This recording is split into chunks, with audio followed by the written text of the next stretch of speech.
नमस्कार, आप देख रहे हैं सुनो सरकार, यानी वो शो जहां हम उठाते हैं आपसे जुड़ी समस्याएं, आपकी परेशानियां, और इस शो के जरिए हम मांगते हैं जिम्मेदारों से जवाब ताकि आपको मिल सके आपकी समस्या का समाधान। तो चलिए शुरू करते हैं सुनो सरकार की आज की कड़ी।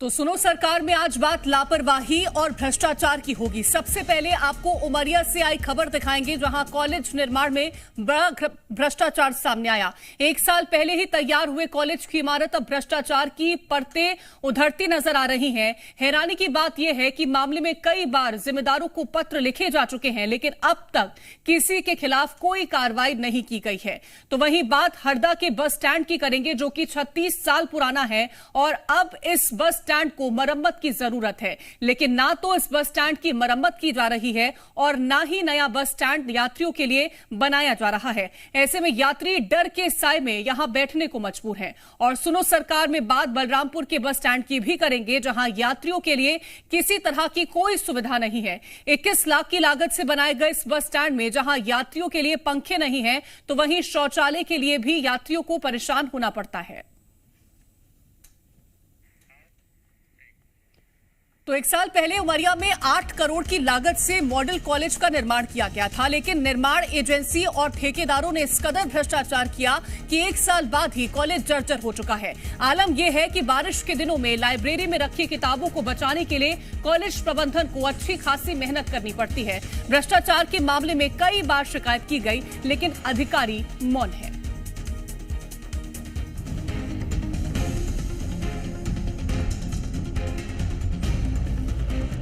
ये उमरिया का मॉडल कॉलेज है, जिसका निर्माण 8 करोड़ की लागत से कराया गया, लेकिन निर्माण एजेंसी PIU ने इस निर्माण कार्य में इस तरह का घोटाला किया कि महज 1 साल बाद ही भ्रष्टाचार की परतें उधरने लगी।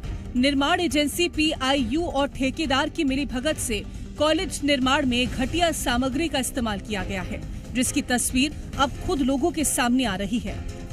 हैरानी की बात तो ये है कि जब से इस कॉलेज का निर्माण कराया जा रहा है, तब से अब तक छात्रों और प्रबंधन की ओर से प्रशासन को कई बार पत्र लिखे गए, लेकिन मामले में कोई सुनवाई नहीं हुई। बहुत सारी अनियमितताएं थी, जैसे दीवार क्रैक होना या फिर छत में पानी भराव, मतलब बहुत सारी कमियां थीं। जो सबसे बड़ी बिल्डिंग बनने का जो शासन प्रशासन स्तर पे कर रही है, जल संरक्षण का कार्य, इतनी बड़ी बिल्डिंग का जल एक जगह पे उतर के वाटर हार्वेस्टिंग बनता है नीचे, तो उसके माध्यम से वैसा वहाँ कुछ नहीं था। बिल्डिंग के चारों तरफ से पाइप निकाल दिया गया, बाहर कहीं पे भी गिर रहा है। छत का पानी अंदर आ रहा है बिल्डिंग में, जो कि वहाँ पे नीचे भरा हुआ है। ये बड़े दुर्भाग्य की बात है। अभी हम लोगों को महाविद्यालय में शिफ्ट हुए 6 महीना भी नहीं हुआ है और जगह जगह सीपेज की और क्रैक की समस्या दिख रही है। तो ये तो दिखाता है कि जाहिर सी बात है, कुछ गुणवत्ता में ज़रूर चूक हुई है और ये आगे चल के बड़ी समस्या हो सकती है। जानकारी मिली है कि ठेकेदारों के द्वारा या अन्य लोगों के द्वारा उसकी ड्राइंग चेंज करके उसको जो बनाया गया है, तो ये घोर लापरवाही हुई है। इसकी जांच उच्च स्तरीय कराने के लिए मैं कलेक्टर साहब से समिति बनाकर इसकी जांच हो, जिससे अनियमितता का पूरी तरह पर जानकारी मिल सके। इस मामले में उच्च शिक्षा विभाग ने भी प्रतिवेदन के माध्यम से अपनी आपत्ति दर्ज कराई है। तो वहीं स्थानीय विधायक शिव नारायण सिंह ने भी निर्माण एजेंसी के खिलाफ कलेक्टर को पत्र लिखकर कार्यवाही की मांग की है। हमने PIU को समय समय पर अवगत कराया। उनमें से मुख्यतः जो बातें हैं कि जैसे कहीं कहीं पर पानी का रिसाव है, कहीं पर क्रैक दिखाई पड़ रहे हैं। ज़मीन में जो फर्श है, इस पर हम देखते हैं कि जो कोटा लगा हुआ है, ये जगह जगह से उधड़ रहा है। तो चूँकि अभी इस बिल्डिंग को पहला ही साल है और अगर इस तरह की स्थिति रहेंगी तो ये बड़ी मुश्किल की चीज़ है। तो वहीं पूरे मामले में जिला कलेक्टर डॉक्टर KD त्रिपाठी ने जानकारी मिलने के बाद उचित कार्रवाई का भरोसा दिया है। आपके माध्यम से इस तरह की शिकायत मिल रही है, तो निश्चित तौर पे इसको जो एस्टीमेट था, जो TS था और AS था, उसके अनुरूप कार्य हुआ है कि नहीं हुआ है, इसकी जांच कराई जा सकती है। जांच में यदि वास्तव में कोई गड़बड़ी मिली है, कोई मापदंड के विपरीत कोई कार्य हुआ है, तो निश्चित तौर पे हम कार्रवाई करेंगे।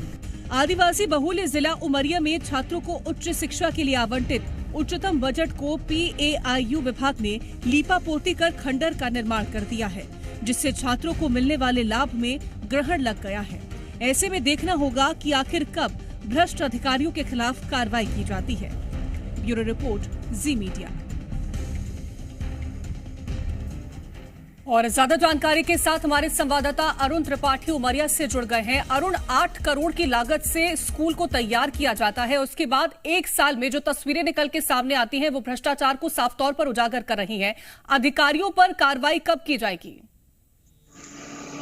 जी, बताना चाहूंगा कि पीआईयू विभाग द्वारा उमरिया जिले में लगातार बड़े निर्माण कार्यों का जिम्मा लिया जाता रहा है और सारे निर्माण कार्यों में जम करके भ्रष्टाचार और लापरवाही बरतते हुए जो सुविधाएं नागरिकों को और छात्रों को मिलनी चाहिए वो उनसे वंचित की जा रही हैं। इसके पूर्व जी मीडिया के माध्यम से आदिवासी कन्या शिक्षा परिसर जो लगभग 34 करोड़ की लागत से निर्मित था उसमें भी भ्रष्टाचार किया गया था, उसकी भी शिकायत हमने दिखाई थी। और ये मॉडल कॉलेज उमरिया जिले में बताना चाहूंगा कि इसके अलावा भी 5 महाविद्यालय हैं। माननीय मुख्यमंत्री शिवराज सिंह चौहान जी के द्वारा उमरिया जिले को उच्च शिक्षा में स्तर बढ़ाने के लिए मॉडल कॉलेज एक सुविधा के रूप में प्रदान की गई थी। 8 करोड़ रुपए की लागत से बेहतर कॉलेज बनाने के लिए ये पैसा आवंटित किया गया था और निर्माण का जिम्मा पीआईयू विभाग को सौंपा गया था। इतना घटिया निर्माण कराया गया है जो छात्रों के और जो प्रबंधन के आरोप हैं, वहां के प्राचार्य ने जिस तरह से अपनी बात रखी है कि G20 जो डिजाइन बना था उसको कम करके G+1 बनाया गया है और उसमें भी 8 कमरे जो छात्रों के अध्ययन के लिए बनाए जाने थे वो गायब कर दिए गए हैं। निर्माण कार्य में इतनी गुणवत्ता विहीन कार्य कराया गया है कि फर्श अभी से फिसलने लगी है और जो टाइल्स पोटा स्टोन लगाए गए हैं वो पूरी तरह से गुणवत्ता विहीन है। ऐसे में छात्रों को जो राज्य सरकार, मध्य प्रदेश शासन, माननीय मुख्यमंत्री जी की जो सोच है, ऐसे में कैसे सुविधाओं का लाभ मिलेगा, एक बड़ा सवाल है। बिल्कुल, तो बेहतर कॉलेज के निर्माण के लिए राशि का आवंटन किया गया था, लेकिन जिसकी तस्वीरें पूरी तरह से बदतर निकल के सामने आई है। तमाम जानकारी अरुण पहुंचाने के लिए आपका बहुत शुक्रिया।